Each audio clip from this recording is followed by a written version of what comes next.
परमेश्वर कबीर जी ने 600 वर्ष पहले कहा था कि धर्मदास तो लाख दुहाई, ये मूल ज्ञान, ये तत्व ज्ञान की तो बार ना बताना।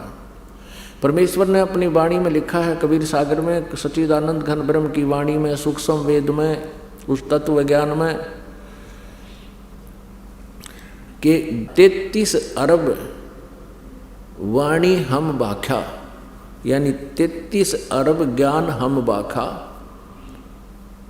और मूल ज्ञान अभी तक गुप्त ही रखा। अब 33 अरब वाणी बोल दी परमात्मा ने, 33 अरब, और वेदों में तो कुछ 2000 मंत्र भी कोई ना, और उस परमेश्वर ने कहा 33 अरब मंत्र श्लोक बोल दिए हमने, वो कुछ एक संग्रह किए गए हैं, और कहते हैं मूल ज्ञान हमने गुप्त ही रखा। तो वो मूल ज्ञान अब प्रकट करना था परमात्मा ने,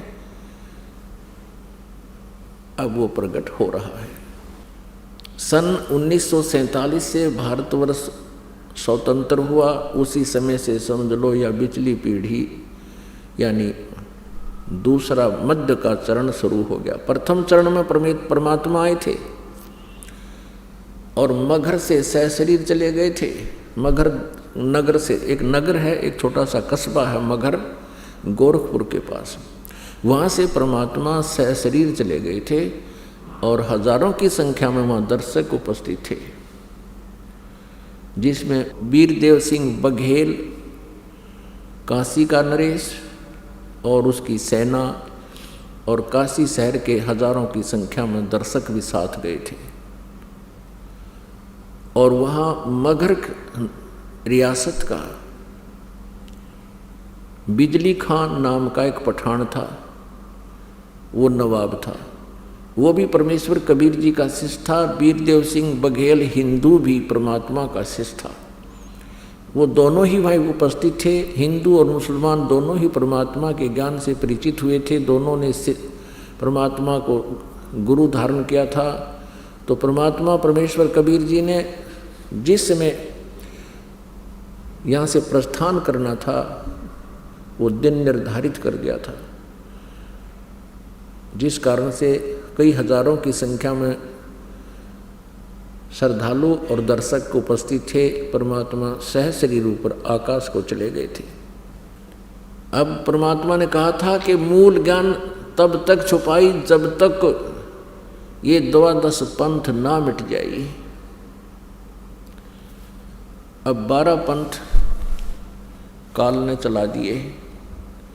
परमेश्वर कबीर जी जब प्रथम सतयुग में पृथ्वी पर आए, यहाँ काल के लोक में आने लगे, तो रास्ते में इस काल भगवान ने, ब्रह्म ने, ज्योति निरंजन ने, 21 ब्रह्मांड के स्वामी ने एक ऐसा स्थान बना रखा जहाँ ये स्वयं विराजमान रहता है और विशेष वाच करता है, विशेष ध्यान रखता है, दृष्टि रखता है कि कोई इस रास्ते से ऊपर सतलोक की तरफ ना चला जाए। और वहीं पर इसने एक तपस्शिला बना रखी है जहाँ पर ये जीवों को भून कर खाता है। मानव शरीरधारी प्राणियों को उस तपस्शिला के ऊपर भूनकर, यानी उनको अच्छी तरह तड़फा कर उनमें से ये वासना गंध निकालता है और उस गंध को ये खाता है। मानव का जो अंदर शरीर सूक्ष्म शरीर है, ये स्थूल शरीर तो यहीं रह जाता है। जैसे इसको श्राप लगा हुआ है, श्राप लगा है काल को 1 लाख मानव शरीरधारी प्राणियों के शरीर के को आहार करने का। कौन से शरीर को?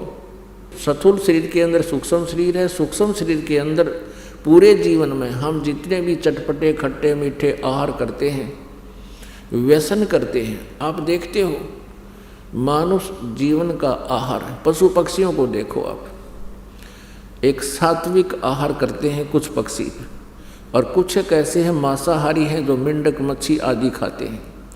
और मनुष्य जो है इसका आहार केवल घास फूस, फल फ्रूट, काजू किशमिश खाना ही बनाया है। लेकिन ये काल ये टेस्ट करना चाहता है, ये मन है, मन रूप में ये काल सब में विद्यमान है। और इस मन की आदत है कि ये व्यसन करे बिना रह नहीं सकता। ये काल ने अपना एजेंट छोड़ रखा है। अब देखो शराब बनाई, कैसा जुगाड़ जोड़ कर शराब तैयार करी, इस मन काल ने बनवाई। तम्बाकू तैयार किया, हुक्का बनाई या तोब, किस तरह जुगाड़ जोड़ कर इसमें हैं और फिर पीन लग गए। सिगरेट बनाई, बीड़ी बनाई। बताइए, इस तम्बाकू के सेवन से ना तो शरीर पुष्ट होता, हानि अवश्य करता है, लेकिन ये इसलिए करवाता है कि इस सूक्ष्म शरीर में, इस स्थूल शरीर के माध्यम से किए हुए व्यसन और ये आहार सूक्ष्म शरीर के अंदर इनकी सूक्ष्म वासना डिपॉजिट हो जाती है। और जैसे बादाम के ऊपर छिलका होता है, वो छिलका खाण का नहीं होता, अंदर गिरी खाण की होती है, खाने की। तो ऐसे ही ये स्थूल शरीर तो बादाम का छिलका समझो, इसके अंदर एक सूक्ष्म शरीर है। उस सूक्ष्म शरीर को तपतशिला है, एक बहुत बड़ी टुकड़ी है पत्थर की, जो स्वतः गर्म रहती है आध्यात्मिक यानी ईश्वरीय शक्ति से, सिद्धि शक्ति से वो ऑटोमेटिक गर्म रहती है। जैसे सूर्य है, इसको कोई चार्ज नहीं करता और असंख्य युग हो गए नो का नो सुलग रहा है। ऐसी एक तपतशिला है, उसके ऊपर 1 लाख मानव शरीरधारी प्राणियों को उस पर प्रतिदिन भूनता है ये काल भगवान। और वहाँ ये प्राणी चटक पटक करते हैं, बहुत बुरा हाहाकार मच जाती है और फिर बेहोश हो जाते हैं। और जब उनके अंदर से पूरा गंध गर्म होकर के नीचे चला जाता है उसके पात्र में, फिर इनको वहाँ से ऑटोमेटिक समय फिक्स कर रखा है। वो सभी प्राणी, वो मानव शरीरधारी प्राणी, क्योंकि इस शरीर से जब ये जीव निकलता है स्थूल शरीर से, तब तक इसका ऐसा ही शरीर रहता है, सेम टू सेम इसका शक्ल रहती है, आकृति रहती है। तो वो उसमें भी ये मानव शरीर सदस्य एज इट इज, चेहरा जैसा आपका इस स्वरूप शरीर का है, ऐसा ही सूक्ष्म शरीर का एज इट इज डिटो कहते ना, एज इट इज कॉपी हो जाती है, डिटो कॉपी। तो उसके बाद ये एकदम उड़ जाते हैं और फिर धर्मराज के दरबार में इनकी लाइन लग जाती है।